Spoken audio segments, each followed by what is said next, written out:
엄마가 세상을 떠난 날은 이상할 정도로 평화로웠어요.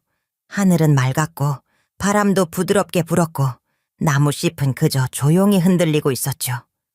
병원 창문으로 들어오는 햇빛이 마치 무언가를 감추려는 듯 따뜻하게 쏟아졌고 나는 그 순간이 우리 가족의 마지막 평화라고는 상상도 못했어요. 엄마는 조용히 눈을 감았고 우리는 그녀를 조심스럽게 묻어드렸어요. 아버지는 거의 말이 없었고 오빠는 담배만 피우며 장례식 내내 눈을 피했죠. 저는 그저 이제 끝났구나라고 생각했어요. 모든 아픔과 갈등, 지난한 병간호와 울음들이 이제야 겨우 멈췄다고. 하지만 그날 밤 엄마의 장례가 끝난 바로 그날 밤이었어요.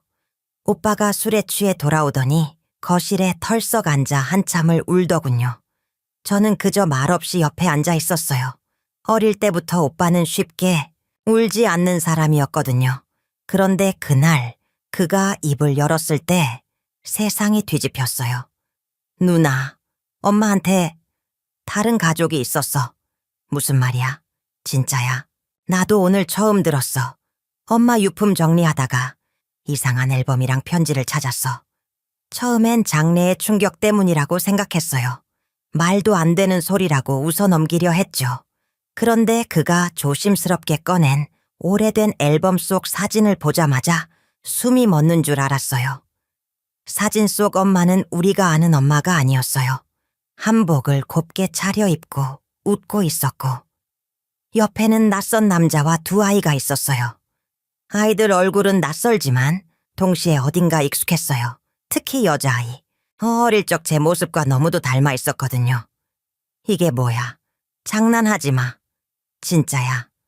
편지도 있어. 엄마가 어떤 남자한테 쓴 편지. 정자역 근처에서 살고 있다고. 이름은 김호진. 그 순간 무언가 가슴 속에서 내려앉는 느낌이 들었어요. 엄마의 온화한 얼굴, 병실에서 마지막으로 나를 쓰다듬던 손길, 우리 딸 고생 많았다 던 그 목소리. 전부 거짓말처럼 느껴졌어요. 그날 밤 오빠와 나는 아무 말도 못하고 앨범을 넘기기만 했어요. 매 장마다 우리에게 전혀 말하지 않았던 삶의 조각들이 쏟아져 나왔죠. 낯선 집, 낯선 아이들, 낯선 남자, 그리고 한 장의 사진. 그 사진 속에서 엄마는 결혼식 드레스를 입고 있었어요. 우리 아버지가 아닌 전혀 모르는 남자와 함께 그때부터 시작됐어요. 우리 가족이 몰랐던 엄마의 또 다른 인생, 묻어버린 과거, 들키지 않아야 했던 진실. 그게 어떻게 우리 인생을 송두리째 바꾸게 될지는 그땐 아무도 몰랐죠. 그리고 나는 결심했어요. 엄마가 남긴 비밀을 파헤치겠다고. 진실을 알고 싶었어요. 내가 누구인지, 우리 가족이 정말 어떤 관계였는지 이건 단순한 과거사가 아니었어요. 엄마가 숨긴 그 삶은 결국 나를 완전히 다른 존재로 만들어버릴 것이었거든요. 엄마의 유품을 다시 꺼내 정리하기 시작한 건 그 다음 날 새벽이었어요. 잠도 오지 않았고 머릿속은 온통 그 여자아이의 얼굴로 가득했죠. 이상하게도 자꾸만 제 어린 시절 사진과 겹쳐 보였어요. 엄마가 나를 데리고 찍은 사진 속 내 표정, 똑같은 웃음, 똑같은 눈망울. 그런데도 확실히 다른 무언가가 있었어요. 작은 나무 상자 하나를 열었을 때 그 안에 있던 서류들을 보고 나는 숨을 멈췄어요. 가족관계 등록부 사본이 있었거든요. 거기엔 생전 처음 보는 이름들이 있었어요.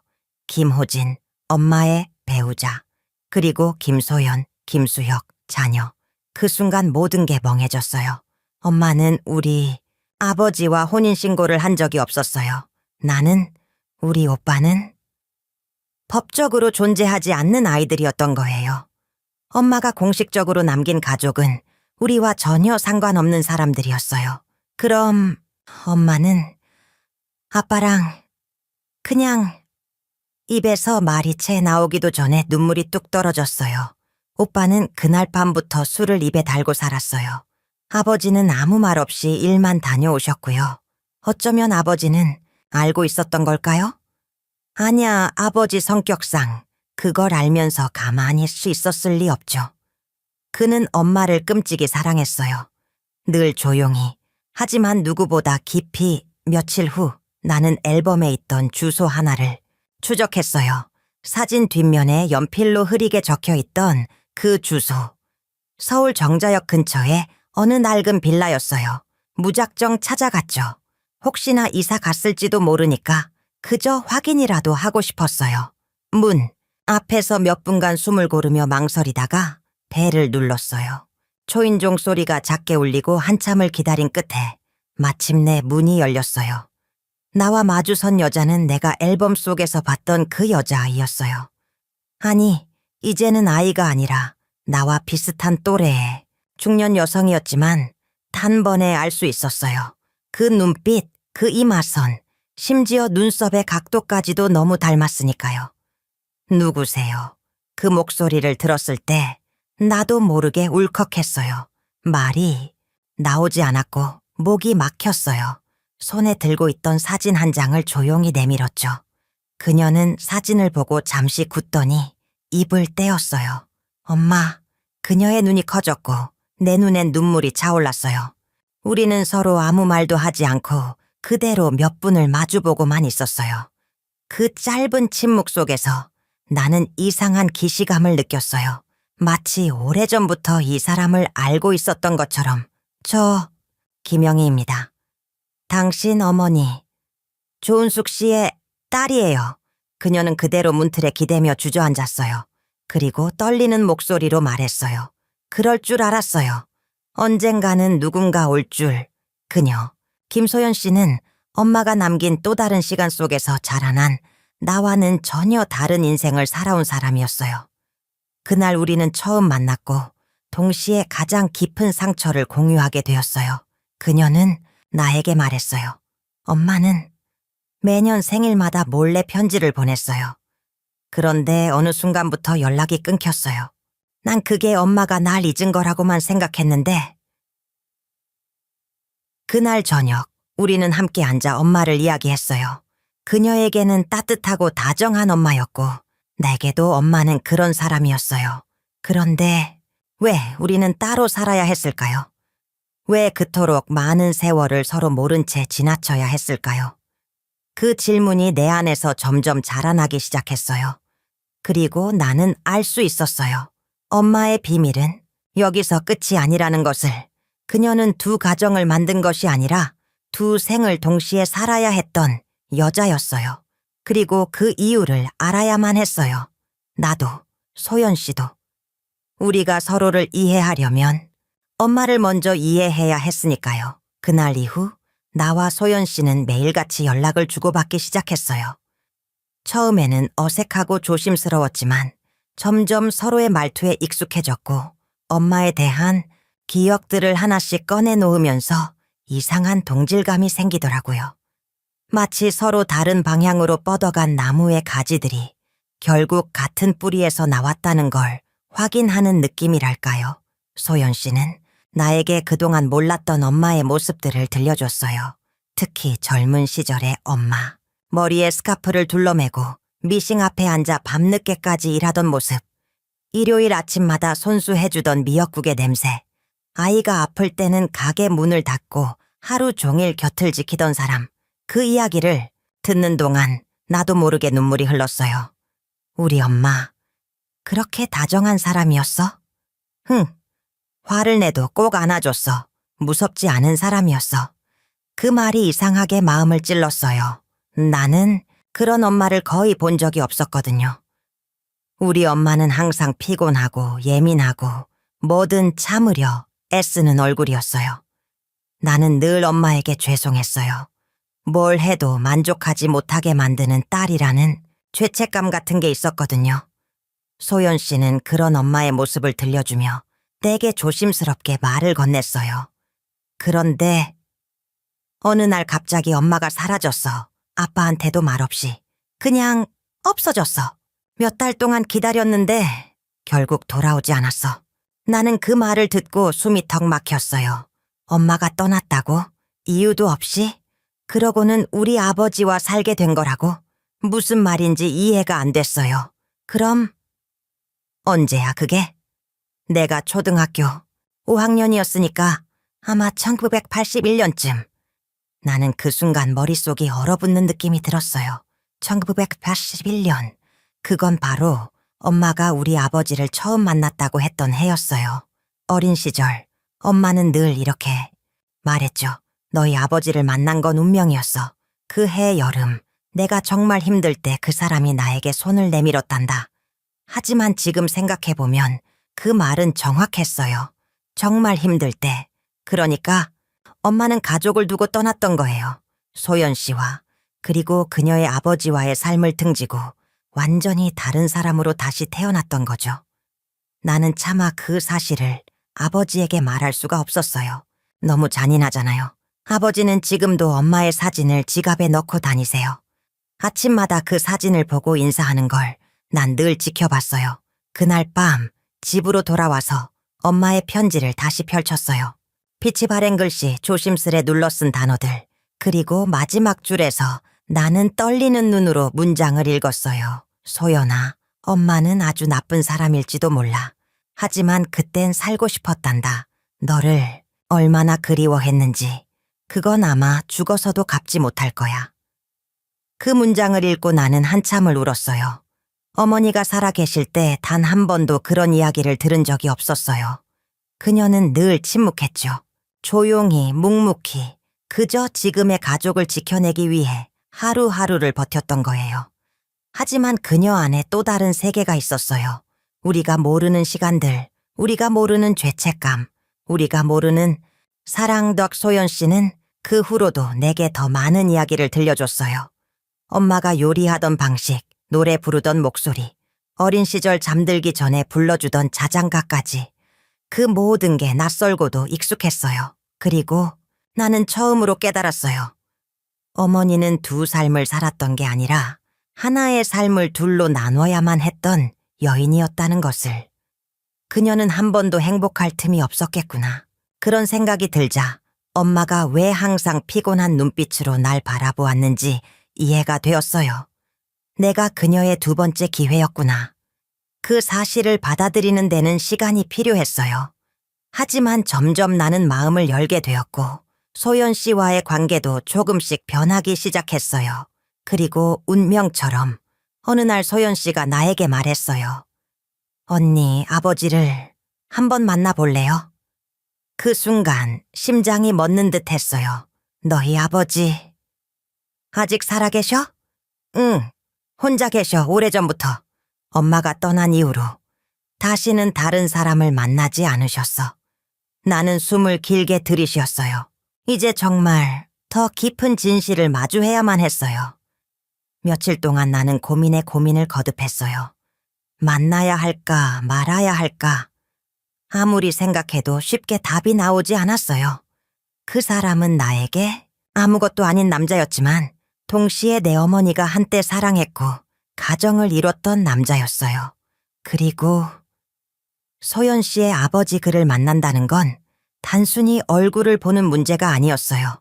엄마가 떠나온 삶 전체를, 그가 품고 있는 기억을, 그 안의 진실을 내가 받아들이겠다는 의미였어요. 결국 나는 결심했어요. 도망치고 싶지 않았어요. 소연 씨와 함께 작은 마을 버스를 타고 경기도 외곽의 어느 조용한 동네로 향했어요. 창밖으로는 논과 밭이 어지럽게 펼쳐져 있었고 바람에 흔들리는 보리밭 사이로 기찻길이 보였어요. 그 풍경 속에서 나는 엄마의 젊은 시절을 떠올렸어요. 그가 떠나기 전에 아직 삶이 무너지지 않았던 그 시절. 우리 아빠는요. 소연 씨가 조심스레 말을 꺼냈어요. 엄마가 떠난 이후에도 매년 엄마 생일에 꽃을 사왔어요. 혼자서 아무 말도 안 하고 마루에 앉아서 한참을 바라만 보시곤 했어요. 우리한테 화를 내지도 않았고 원망도 안 했어요. 그냥 가만히 그렇게 시간을 흘려보내셨죠. 그 말을 들으니 마음이 아려왔어요. 어쩌면 그 사람도 엄마처럼 아무에게도 말 못할 고통 속에 살아온 건 아닐까. 도착한 집은 허름하고 조용했어요. 대문 옆 감나무 가지가 휘어질 정도로 무성하게 자라 있었고 작은 마당엔 낡은 의자가 하나 놓여 있었어요. 그곳에 한 남자가 앉아 있었어요. 등을 약간 구부리고 땅만 바라보고 있었죠. 소연 씨가 그를 향해 천천히 다가가더니 조용히 말했어요. 아빠, 손님 왔어. 그는 고개를 들었고 내 눈과 그의 눈이 마주쳤어요. 그 순간 이상하게도 눈물이 났어요. 이유를 알 수 없었어요. 그의 얼굴은 내 아버지와는 완전히 달랐지만 어딘가에서 익숙한 그림자가 느껴졌어요. 엄마와 살던 집의 마당, 엄마가 쓰던 물컵, 엄마가 자주 부르던 노래, 음정, 그 모든 것들이 그 사람과 연결되어 있었던 거예요. 영희라고 했지. 그의 목소리는 낮고 무겁고 오래도록 가라앉은 슬픔을 품고 있었어요. 나는 그 앞에서 고개를 끄덕이기만 했어요. 그래, 넌 참 많이 닮았구나, 은숙이를. 그는 나에게 차를 내주며 아주 오랜만에 말문을 열었어요. 은숙이는 떠난 게 아니었어. 사라졌지. 내 눈앞에서, 내 삶에서, 내 딸한테서.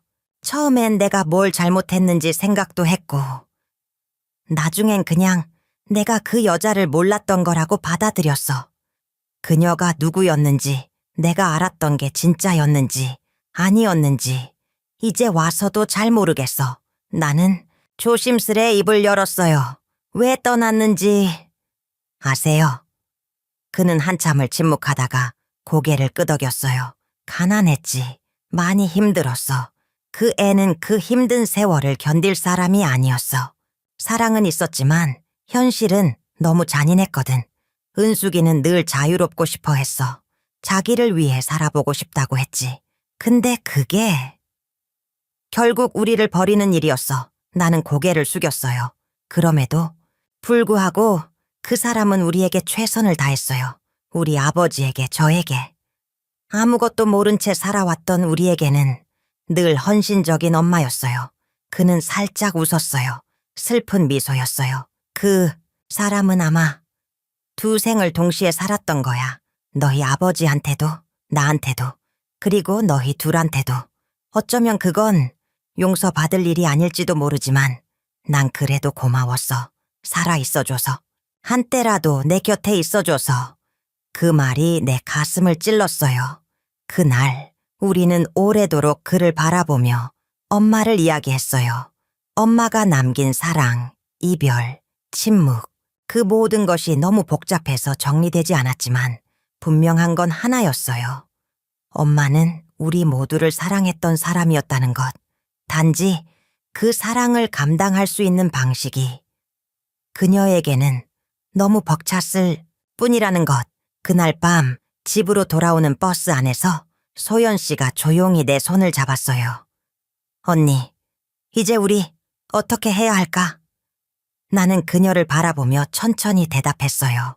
우리 그냥 서로를 알아가자. 지금부터라도 엄마가 해주지 못한 걸 우리가 해보자. 소연 씨의 눈에 눈물이 고였고 나도 함께 울었어요. 우리는 이제야 진짜 가족이 되어가고 있었어요. 소연 씨와 내가 다시 만난 건 그 다음 주 일요일이었어요. 처음으로 둘이서만 외출했죠. 강남의 어느 조용한 카페에서 마주 앉았는데 처음엔 좀 어색했어요. 자매라는 단어가 아직 입에 익지도 않았고 그 단어에 담긴 무게가 너무 크더라고요. 하지만 이상하게도 시간이 흐를수록 말이 편해졌어요. 목소리의 억양, 말하는 속도, 웃을 때 눈을 가늘게 뜨는 습관까지 우리 사이에는 묘한 닮음이 있었어요. 어릴 때부터 사람들한테 자주 들었어. 소연 씨가 웃으며 말했어요. 언니 있어 보인다고. 그래서 늘 상상했어. 어떤 사람일까 내 진짜 언니라면. 나는 그 말을 듣고 잠시 말문이 막혔어요. 나는 한 번도 그런 상상을 해본 적이 없었거든요. 오빠 하나면 충분하다고 생각했어요. 엄마가 그렇게 말했으니까. 하지만 지금 눈앞에 앉아있는 이 여자를 보면서 나는 점점 복잡한 감정에 휘말리고 있었어요. 엄마는 너한테 우리 얘기 단 한 번도 안 했대? 나는 고개를 저었어요. 한마디도. 아예 그런 일이 없었던 사람처럼 살았어. 소연 씨는 고개를 끄덕였어요. 그리고 가방에서 작은 상자를 꺼냈어요. 오래된 목걸이였어요. 은색 십자가가 달린 낡았지만 정갈한 모양의 목걸이. 이거 엄마가 나에게 주신 마지막 선물이야. 사라지기 전날 내 손에 쥐어주셨어. 그때는 몰랐는데 지금 생각해보면 작별 인사였던 것 같아. 그녀는 그 목걸이를 내 손에 올려놓았어요. 갖고 있어. 언니가 더 오래 곁에 있었으니까. 나는 고개를 저었어요. 아니, 그건 내 거야. 엄마가 널 생각하며 건넨 거잖아. 난 아직 엄마가 나에게 남긴 게 뭔지 잘 모르겠어. 그 순간 소연 씨가 조용히 말했어요. 엄마가 우리에게 남긴 건 아마 죄책감일 거야. 그리고 질문들. 그런데 그걸 꼭 비극으로만 볼 필요는 없지 않을까? 나는 그 말을 곱씹었어요. 죄책감과 질문. 참 정확했어요. 엄마는 우리 두 사람 모두에게 미완의 관계를 남긴 사람이었죠. 그날 오후 나는 소연 씨의 집에 처음으로 들어갔어요. 벽 한편에 엄마의 젊은 시절 사진이 걸려 있었고 아래 작은 액자에는 손편지가 들어 있었어요. 소연아, 엄마는 늘 내 곁에 있었어. 마음으로라도. 그게 너무 늦게 닿는다면 미안해. 나는 그 문장을 천천히 읽었어요. 내 이름이 아닌 소연이라는 이름이 들어있는 편지. 그런데 이상하게도 질투심보다는 안도감이 들었어요. 엄마도 결국 어떤 딸에게는 그런 말이라도 남기고 떠났다는 게 그날 밤 나는 집으로 돌아와서 오빠에게 모든 걸 이야기했어요. 처음으로 우리가 진실을 공유해야 한다고 느꼈어요. 오빠는 긴 침묵 끝에 말했어요. 엄마가 그런 선택을 한 이유를 이해할 수는 없지만 이제는 받아들이고 싶어. 우리가 모른 채로 살았던 시간들도 그 사람의 일부였겠지. 그 말이 나에게 위로가 되었어요. 며칠 후 나는 엄마의 낡은 일기장을 다시 꺼냈어요. 처음에는 무슨 말인지 모르겠던 문장들이 이제는 조금씩 이해가 되기 시작했어요. 나는 매일 거짓말을 한다. 하지만 그 거짓말 속에서도 나는 진심을 담으려 애쓴다. 엄마는 평생 두 얼굴로 살아왔어요. 어느 쪽도 완전하지 않았고 어느 쪽도 거짓이라고만 말할 수 없었어요. 그녀가 우리 곁에서 했던 모든 것들, 반찬을 정성스럽게 챙기던 손길, 아프다고 하면 가장 먼저 손을 얹던 그 따뜻함, 그것들도 진짜였다는 걸 이제야 알겠어요. 그리고 나는 깨달았어요. 그녀의 진실은 우리가 품고 살아가는 동안에야 비로소 완성되는 것이라는 걸. 그날 이후 나는 매주 한 번씩 소연 씨와 만나기 시작했어요. 함께 시장에 가고 책을 사고 엄마가 좋아했던 찹쌀떡을 나눠 먹으면서요. 그리고 어느 날 소연 씨가 나에게 말했어요. 언니, 우리 엄마 묘 앞에 같이 갈래? 나는 망설임 없이 고개를 끄덕였어요. 그래, 이제 같이 가야 할 때야. 그 순간 이상하게도 마음이 편안해졌어요. 엄마는 이제 두 딸과 함께 다시 연결되고 있었어요. 우리가 그녀의 부재를 안고 살아가는 방식으로. 엄마의 묘소는 경기도 남양주의 조그마한 공동묘지에 있었어요. 병원에서 세상을 떠난 후 아버지가 조용히 그 자리를 골랐죠. 외딴 언덕 위 소나무 몇 그루 사이에 자리한 아주 조용한 곳이었어요. 그날은 늦가을, 바람이 나무 잎을 이리저리 흩날리던 날이었어요. 소연 씨는 처음으로 그곳을 찾았고 나는 준비해 온 국화꽃을 그녀 손에 건넸어요. 우리는 아무 말 없이 엄마의 묘 앞에 섰어요. 묘비에 새겨진 이름, 조은숙, 출생연도와 사망연도, 그리고 사랑하는 어머니, 아내라는 짧은 문구가 적혀 있었죠. 이 문구 이상하지 않아? 소연 씨가 조용히 말했어요. 사랑하는 어머니, 아내. 근데 누구의? 그 말에 나는 웃음도 눈물도 나지 않았어요. 아마 모두의. 누구도 완전히 가질 수 없었던 여자였으니까. 소연 씨는 천천히 무릎을 꿇고 엄마의 묘비를 손끝으로 쓰다듬었어요. 그리고 말했어요. 엄마, 나 소연이야. 기억나? 나 여기 왔어. 언니랑 같이. 그녀의 목소리가 떨리더니 끝내 울음을 터뜨렸어요. 나는 옆에 앉아 그녀의 등을 조심스레 토닥였어요. 내 안에서도 무언가가 무너져 내리는 소리가 들렸어요. 왜 아무 말도 안 하고 떠났어? 왜 우리를 이렇게 남겨놨어?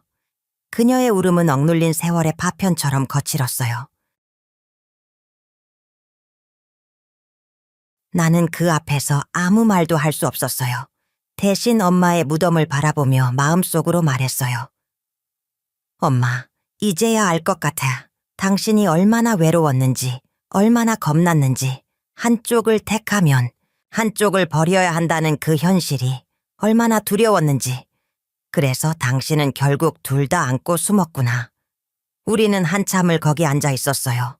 바람이 세차게 불다가 어느 순간 아주 잠잠해졌어요. 마치 엄마가 우리를 바라보며 이제는 괜찮다고 말해주는 것처럼 느껴졌어요.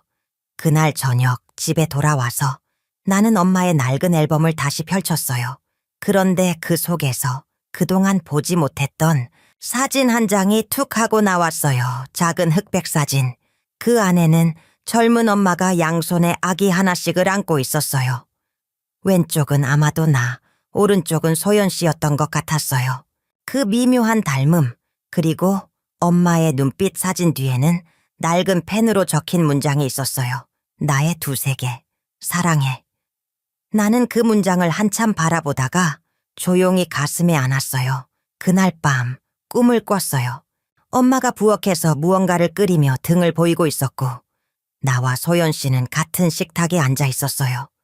그 순간이 너무 자연스러워서 깨기 싫을 만큼 따뜻했어요. 눈을 떴을 땐 아침이었고 내 옆엔 소연 씨가 보낸 문자 한 통이 와 있었어요. 언니, 우리 다음 주부터 엄마 요리책 찾아서 같이 만들어보자. 엄마가 했던 방식대로. 나는 핸드폰을 꼭 쥐며 미소 지었어요. 그래, 엄마의 시간, 우리 식탁에서 다시 시작하자. 그날부터 우리는 매주 엄마가 생전에 만들던 음식을 함께 만들기 시작했어요. 깨십전, 콩비지찌개, 동그랑땡, 묵은지찜까지. 요리 하나하나마다 엄마의 손맛과 기억이 담겨 있었어요. 그리고 요리를 하며 우리는 서로를 더 많이 알게 되었어요. 소연 씨는 여전히 엄마를 향한 원망이 남아 있었고 나는 엄마가 나에게 주지 않았던 애정에 대한 갈증이 컸지만 함께 음식을 나누며 조금씩 그 빈틈이 채워져 갔어요. 하루는 둘이 함께 만든 잡채를 먹다가 소연 씨가 조용히 말했어요. 이런 거 어릴 때 자주 먹었어. 엄마가 생일에 꼭 해줬거든. 나는 젓가락을 멈추고 그녀를 바라봤어요. 나도. 근데 엄마는 그걸 맨날 피곤한 얼굴로 만들었어. 난 괜히 미안했어. 내가 뭘 잘못했나 싶어서. 그 말에 소연 씨가 조용히 고개를 끄덕였어요. 우리가 두 명이어서 엄마는 늘 반씩밖에 못 줬던 걸지도 몰라. 나는 그 말을 듣고 눈물이 핑 돌았어요. 엄마는 우리를 사랑하지 않은 게 아니었어요. 사랑할 시간이, 사랑할 여유가, 사랑할 자격이 스스로 없다고 믿었던 거예요. 하지만 이제 우리는 그 사랑의 조각들을 하나하나 다시 꿰매어 가고 있었어요. 엄마는 없지만 그녀가 남긴 모든 걸로 우리는 지금 함께 살아가고 있었어요. 처음으로 둘이서 여행을 가기로 한 건 엄마의 기일을 앞두고 있었을 무렵이었어요. 소연 씨가 조심스럽게 제안했죠. 언니, 우리 엄마가 혼자 지냈던 강릉으로 가볼래요? 나는 고개를 끄덕였어요. 엄마가 잠시 일을 하며 살았다고 했던 그 바닷가 마을. 그곳에서 엄마는 매일 아침 바다를 보며 울었다는 말이 편지에 한 줄 적혀 있었어요. 그 바다만 보면 내가 뭘 버렸는지, 무엇을 위해 살아야 했는지 생각나서 우리는 토요일 새벽 기차를 타고 강릉으로 향했어요. 창밖 풍경이 흐르고 기차 안은 조용했어요. 도란도란 이야기를 나누다 보니 어느새 예전 같으면 엄마에게 물어보고 싶었던 이야기들을 서로에게 묻게 되더라고요. 언니는 엄마가 제일 무서웠을 때가 언제였어? 나는 웃으며 대답했어요. 고등학교 때 연극반 한다고 했을 때 엄마가 영희 같은 거 해선 안 된다고 소리치며 연습장을 찢어버렸어. 근데 사실 그때 엄마가 울었어. 소연 씨는 말없이 내 손을 잡았어요. 우리 엄마는 나한테 그랬어. 절대 자신을 믿지 말라고. 그래서 늘 혼자 결정하게 했어. 그게 자립심이라고 생각했는데 지금 생각하면 그냥 나한테 미안했던 거 아닐까 싶어. 나는 고개를 끄덕였어요. 미안한 사람은 사랑도 조심스럽게 하잖아. 그날 도착한 강릉은 맑고도 쓸쓸했어요. 바닷바람이 세차게 불었고 우리가 머문 작은 민박집의 유리창은 바람에 덜컥덜컥 흔들렸어요. 엄마가 일했던 곳은 지금은 없어졌다는 말을 들었지만 그 근처 찻집은 아직 남아 있었어요. 주인은 백발의 노인이었고 우리가 엄마 이름을 꺼내자 잠시 눈이 커지더니 말했어요. 조은숙, 그 아가씨 말이요? 바다를 참 좋아했지. 새벽마다 저기 방파제 끝에 앉아서 시를 썼어. 시요? 그래. 혼자 중얼중얼하면서 작은 수첩에 뭘 적더라고. 한 번은 내가 뭐 쓰냐고 했더니 마음의 자국이요. 그러더라고. 그 말에 우린 멍하니 서로를 바라봤어요. 엄마가 시를 썼다고요? 그런 건 한 번도 들어본 적이 없었거든요. 그 노인이 기억을 더듬으며 찻장 아래에서 오래된 상자를 꺼냈어요. 이거 그 아가씨가 떠날 때 두고 간 건데 왠지 버릴 수가 없었어. 작은 종이 상자. 안에는 노란 수첩 2권이 들어있었어요. 페이지마다 빽빽하게 써내려간 엄마의 필체. 나는 수첩을 펴고 읽기 시작했어요. 누구에게도 말할 수 없는 마음은 바람에 실어 보내는 수밖에 없다. 나는 2 생을 동시에 살아가는 벌을 받는 중이다. 이 사랑도 저 사랑도 결국 나를 파괴하는 이름들이다. 내가 사라진다면 나를 미워하기보다는 나의 그리움을 기억해 주길. 그날 밤 우리는 수첩을 끌어안고 조용히 울었어요. 바다 너머로 달빛이 퍼지고 민박집의 방 안은 따뜻한 전기장판 냄새로 가득했지만 마음속은 너무 복잡했어요. 언니. 소연 씨가 속삭였어요. 엄마는 우리한테서 도망간 게 아니라 자기 자신한테서 도망친 거였을지도 몰라. 나는 대답했어요. 응. 그리고 결국 그 도망은 어디로도 이어지지 않았어. 우린 그 바닷가에서 오래 앉아 있었어요. 손을 맞잡고 멀리 부서지는 파도를 바라보며. 그 바다는 엄마가 가장 외로웠던 시절을 안고 있는 곳이었지만 동시에 우리가 가장 솔직해질 수 있는 공간이기도 했어요. 소연 씨가 조용히 입을 열었어요. 이제 우리 엄마의 시간도 조금은 덜 슬퍼졌으면 좋겠어. 나는 고개를 끄덕였어요. 그게 우리가 해야 할 일이야. 엄마 대신 그녀의 시간을 정리하는 거. 그 말이 끝나자 파도는 부드럽게 우리 발밑까지 밀려왔다가 다시 밀려나갔어요. 마치 엄마가 살며시 다가왔다가 이제 괜찮다고 말하며 돌아서는 것처럼 서울로 돌아온 우리는 이전과는 전혀 다른 감정으로 일상을 살아가기 시작했어요.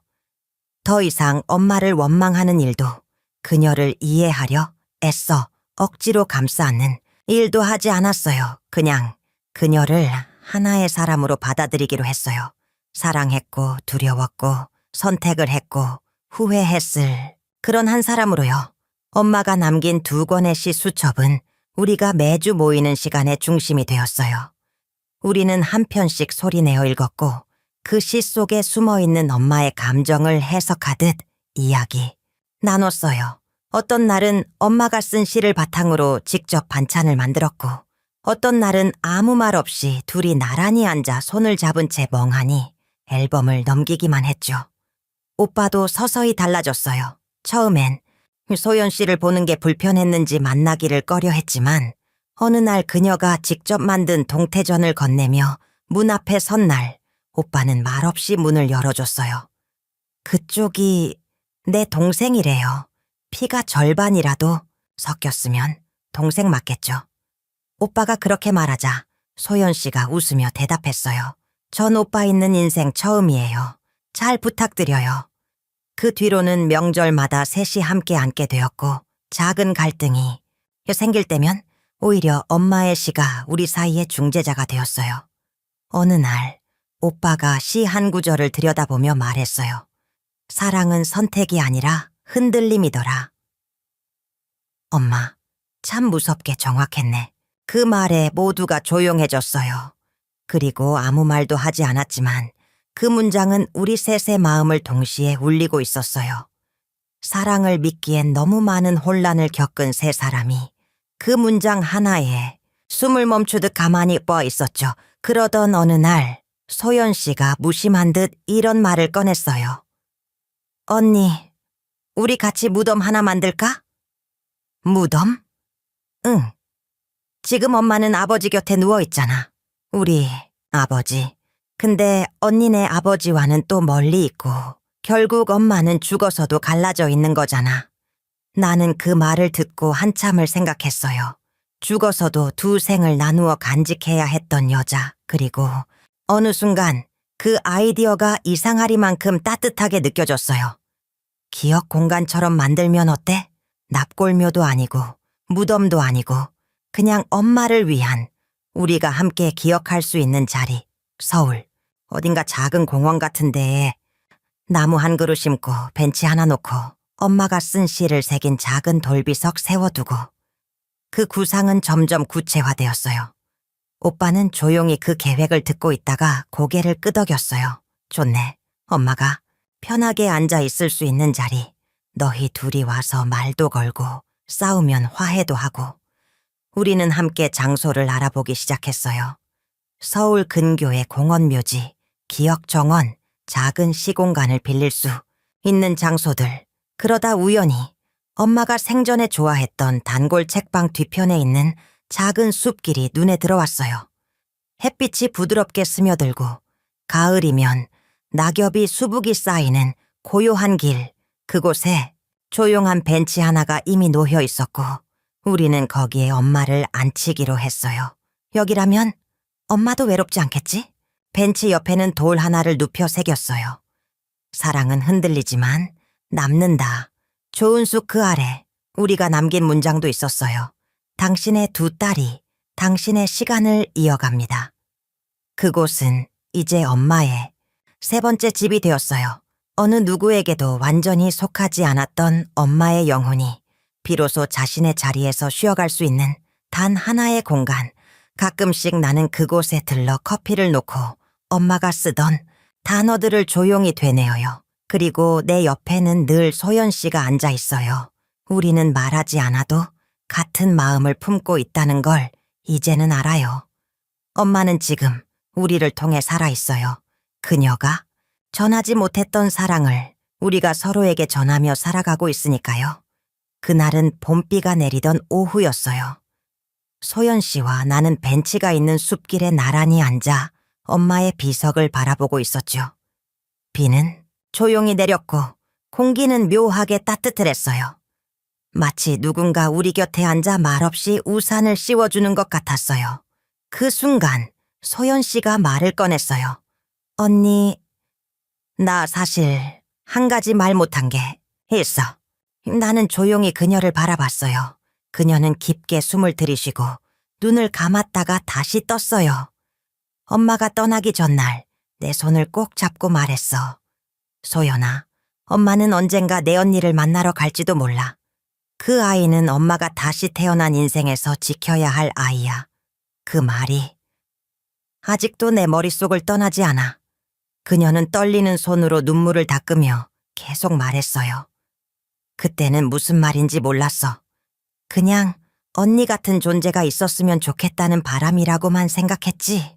근데 언니 얼굴을 처음 봤을 때 나는 알았어. 아, 엄마가 말한 그 아이가 바로 이 사람이구나. 나는 그 말을 듣는 순간 숨이 턱 막혔어요. 그동안 엄마가 나에게 주지 않았던 그 따뜻한 말, 그 따뜻함을 소연 씨에게는 마지막 순간에라도 남기고 갔다는 사실이 너무 가슴 아프고 동시에 이상하게 위로가 되었어요. 그게 왜 이제야 말하고 싶어졌어? 그녀는 조용히 내 손을 잡았어요. 이젠 내가 그 말을 언니에게 돌려주고 싶으니까. 그리고 그녀는 또박또박 내 눈을 바라보며 말했어요. 언니는 엄마가 다시 태어나서 지키고 싶었던 사람이었어. 그 마음, 이제는 나도 같이 지킬게. 나는 그 말에 더 이상 참지 못하고 울음을 터뜨렸어요. 어릴 적부터 나는 늘 어떤 자리에 초대받지 못한 기분으로 살아왔어요.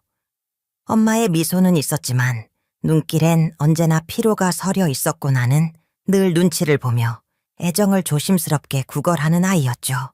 하지만 그날 소연 씨의 말을 통해 나는 처음으로 내가 사랑받을 만한 존재였다는 걸 믿게 되었어요. 그리고 바로 그날 밤 오빠에게서 전화가 왔어요. 목소리가 떨리고 있었어요.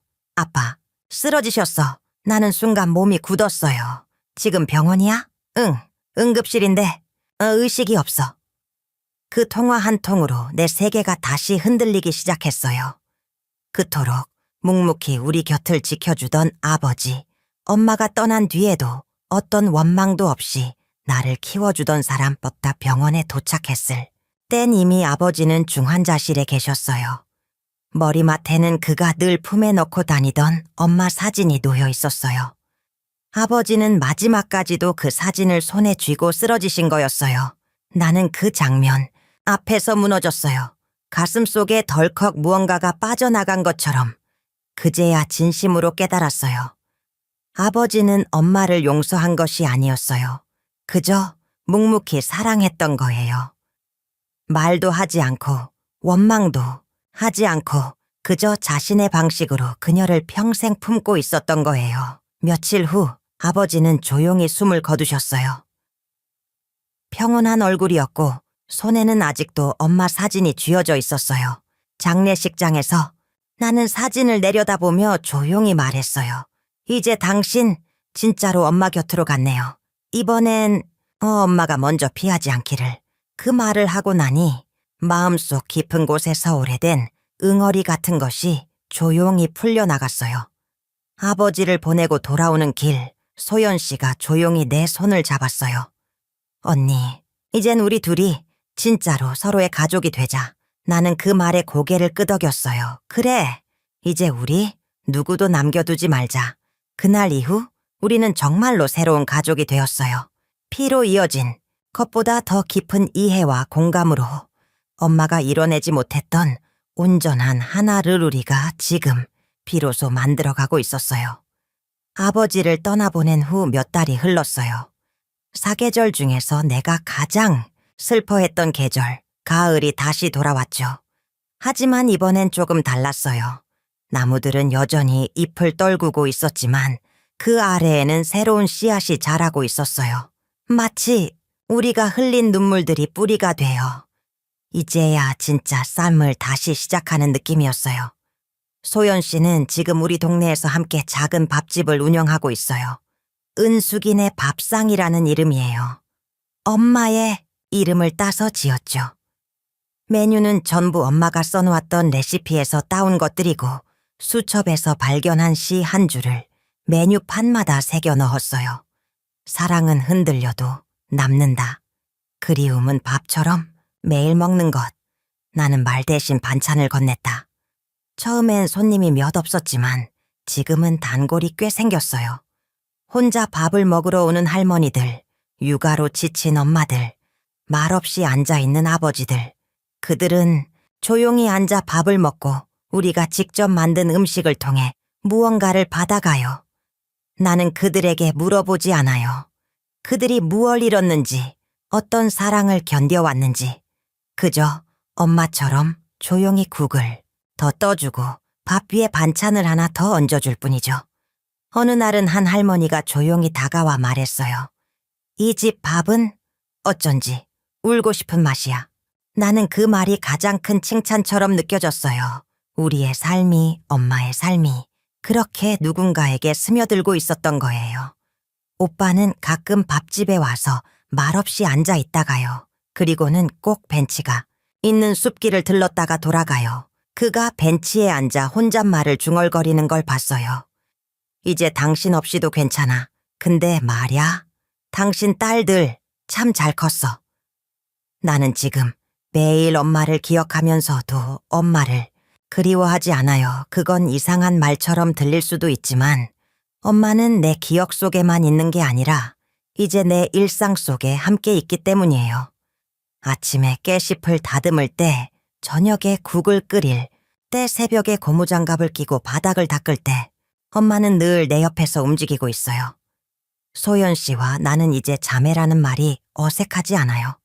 그녀는 나에게 엄마를 되돌려준 사람이었고 나는 그녀에게 잃어버린 시간을 돌려준 사람이에요. 우리는 서로의 상처를 덮어주는 반창고이자 엄마가 남긴 시의 마지막 행을 채워가는 공동 저자예요. 어쩌면 엄마는 실패한 삶을 살았을지 몰라요. 누군가는 그녀를 이기적이라 말할 거고 누군가는 무책임하다고 손가락질하겠죠. 하지만 나는 확신해요. 엄마는 그 누구보다도 사람을 사랑할 줄 아는 사람이었고 사랑 앞에서 솔직하려고 발버둥쳤던 여인이었다고 이제는 말할 수 있어요. 나는 조은숙의 딸입니다. 두 생을 동시에 껴안고 끝끝내 사랑을 남긴 여인의 딸이에요.